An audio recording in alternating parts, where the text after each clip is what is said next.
So here we've got Scott Mahler of Pepper Ridge Landscaping. Fantastic crossfitter. Thanks for that. Mixes a mean cement. So this is about the consistency that we're looking for. Let me zoom in there.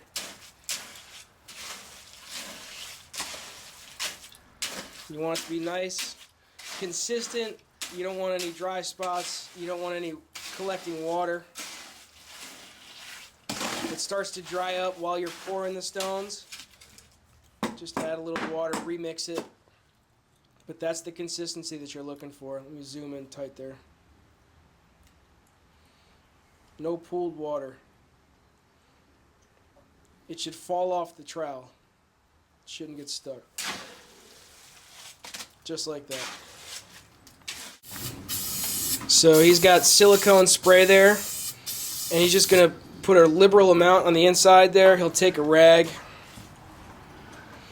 and just spread it around.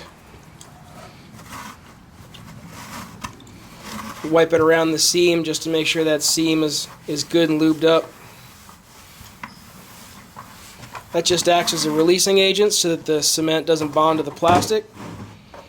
And then we'll do that for each one really quickly. Just spray a bunch in there. Make sure he gets the lip.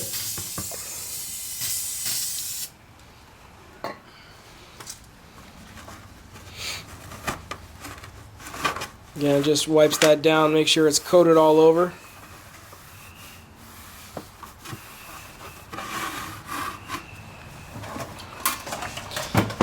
And you'll notice that we put them in on top of 5-gallon buckets. These are just regular Home Depot buckets. That just spreads the pressure out so you don't end up with a flat spot on one side. So we just put them, plus it also raises the mold up to a better working height. So we just put them all in 5-gallon buckets. Make sure you get a nice round stone. So now all these are zip tied together. You can see those zip ties just holding the two halves together. And we're just going to take the cement with trowels and just fill them up. So right here we've got the 12-inch stone, and I've got it filled right up to about the top, but I'm going to shake that just to level out the cement, and all that, the air pockets and everything will kind of settle, and then it'll give you a little bit extra room up top, and then we'll throw in a little more, and we'll do the same thing a couple times so that the cement comes right to the very brim, and then we'll wipe down the outside of the mold so that it's nice and clean for the next time we go to use it. So we'll just stuff it in there, and then we'll shake it out, give it a couple taps. So he just shakes it a little bit, levels it out, and he'll probably put just a little more in there just to round out the surface. Tap that down,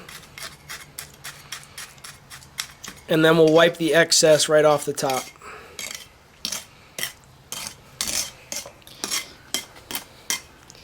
So that's exactly how it should look when you're done. Smoothed over right at the top, and then we'll just wipe some of that excess off, but that's it. So one of the tricks that I came up with was to put a piece of towel over the top once it's fully poured. It just collects some of the water at the top, and it'll make that flat spot round as opposed to being a totally flat spot. So we're getting close to the end of our stones. Some of these are capped off here.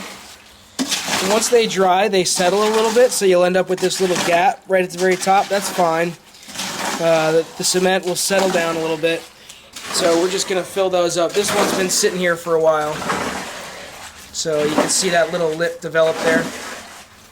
So we threw in some water to our cement, and it got a little soupy. So that is too wet. Just for a reference, that's too wet. So we're going to go ahead and throw some dry cement in there and mix it up, because I want it to be a little chunkier than that. Go. So when we go to cut these zip ties, I'll just use scissors. Just lay them right in the side there, and they snip right off. Makes it really easy, keeps this protected. But when we come over here to start the separation on these two halves, take a screwdriver and just gently pop it in and start to twist it a little bit, and that top pops right off. And then I'll take the other half, put it on the ground, and separate that half. How are you gonna get the other half down without cracking the stone? Just pick it up here and set it down. Now, if it was really heavy, I would lay something on the ground, a bag of sand, and slowly tip it over and just let it fall into the bag of sand Good. for some of the heavier ones. Rob, you want to talk about the molds? Yeah. So I just popped off the top. Just clean up that edge a little bit.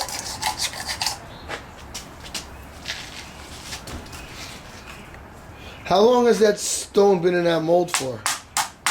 This one's been in for about 48 hours, which is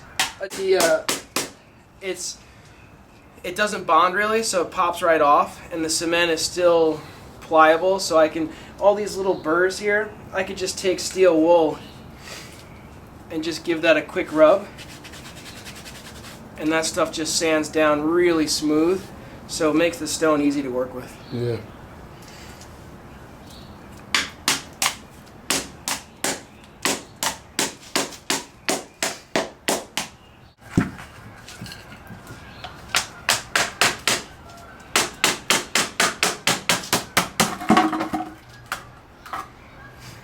So that's it. You just keep working that around, and I'm not hitting it too hard, but I'm hitting it right at the fattest part here where it touches the stone, just so that I don't break the lip, and pops right off. Good.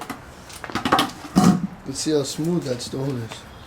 That was nice and smooth. So I'll take that steel wool, just rub the edge. If there's any little burrs, that seam there, just rub that out. The cement's still workable, but the little imperfections are okay. That's it.